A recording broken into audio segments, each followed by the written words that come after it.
So I want to ask you about your rules. You know, I don't know about you, but I'm an all or nothing guy. I can't kind of dabble, and I got to be committed. And so I have certain rules for my month. What are your rules?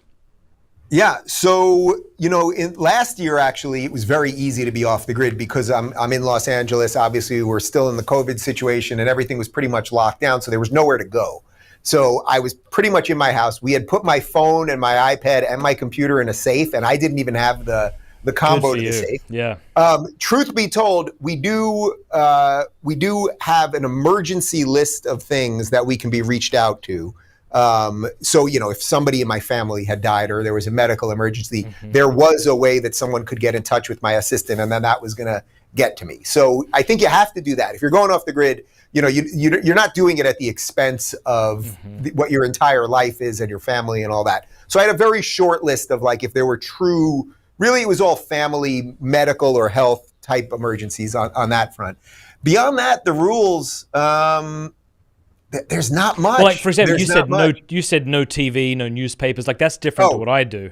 So for me, the primary reason I want to get away is so that I can't be contacted. That's what I find so stressful. And so for me, it's I'm looking forward. I'm even going all retro, buying a record player for one of our rooms. My idea is to drink coffee, listen to records, read books, spend time with my children. But to not be connected, not to have to be responding to people. I too am recording shows in advance for the month, so they will be releasing. My team's releasing the clips on our clip channel and things like that.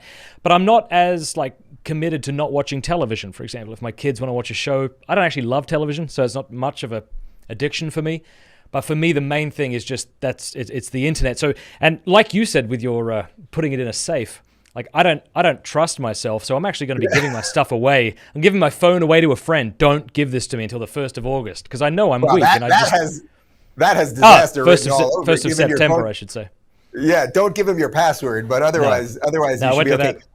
Yeah, well, look, the television thing. Yeah, I'll probably watch a couple movies. It's not about seeing nothing electronic. I mean, these things are ubiquitous in our lives. For example, I use Spotify for music in my house. So we have a panel on the wall that controls Spotify.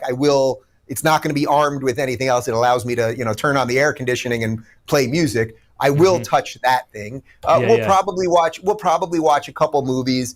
And then, my car has GPS built in. So if I get in my car, I'm going to see that. So that even shows you, though, unless you're really willing to say, okay, I'm going off the grid and I'm going to the rainforest for a month, or I'm going to the prairie or to the desert for a month, you're going to have some involvement. But, on the TV side, I don't watch too much TV either. I watch old episodes of Seinfeld and The Simpsons, basically. I watch the same things that I watched in 1989, pretty much. But the purpose of going off the grid is not to avoid all simple pleasures. You know what I mean? To me, those things are simple pleasures. I can tell you this, I won't watch anything that's highly political or highly anxiety inducing. Probably I'm not going to watch documentaries, maybe some animal documentaries, but not murder and political stuff. Yeah, because that's the difference between you and me. I don't really spend my time in the political world, so I think it's really cool that you not just unplug from technology, but unplug from politics. Because I know at the end of every August, you usually now do a sit down with somebody. I think it was maybe Michael Knowles last September. He was Knowles last year, yeah. And he fills you in on what took place that month. And I'm wondering, is it true that you don't hear about these things? Or is some of that just for show, where you have to pretend that you're super shocked by it, even though you heard it in passing? No, I've done a pretty darn good job of fully staying off the grid when I say I'm off the grid. Look, the first year I learned these little things, sort of like I said before, if I went to the gym, there's 20 TVs up there. So then by the second time I went, I wore a low hat so that I couldn't really look up, and I was kind of doing cardio. Cool, dude. Cardio like this. It's funny also because people know who I am. So I swear to you, I had people at the gym that would be like, Dave, come on, you have your phone in your pocket, don't you? And I'd be pulling my pockets I got nothing. I don't have earbuds in. I don't have anything here. There's all sorts of ways to avoid things. Look, if you stay out of crowds for the most part, I'll walk my dog. We're going to be on the beach for a little bit, that sort of thing. I'm trying to think if anything really was blown for me in any of the years. Not real. Nothing's really coming to mind. I mean, last year we knew that the big news was going to be that Biden was going to select a VP. We knew that would happen in August. Yeah. I had a suspicion it was going to be Kamala, which I said right before I went off the grid, and that's ended up being what's going to happen. Mm-hmm. But no, no one's reaching out to me. So if I avoid people, I'm pretty good.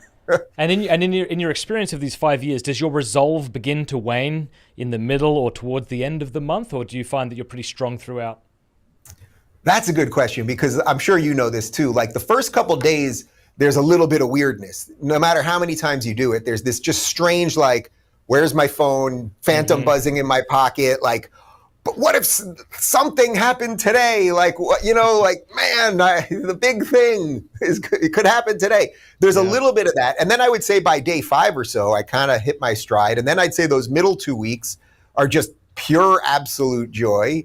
Then by like week 3, there's a little flicker of like, oh man, I do have to go back. It's like, this has been great, but I do have to go back. And then I can sort of ride that into, well, enjoy that last week as much as possible. But yeah, Knowles brought me back last year. Ben Shapiro's done it twice. Glenn Beck did it once. This year, it's going to be Adam Carolla on September 1st. And I'm going to do it at his studio, and we're going to do everything possible to make sure that I don't hear anything in advance. That's awesome. If you like that clip, be sure to like and subscribe. Cheers.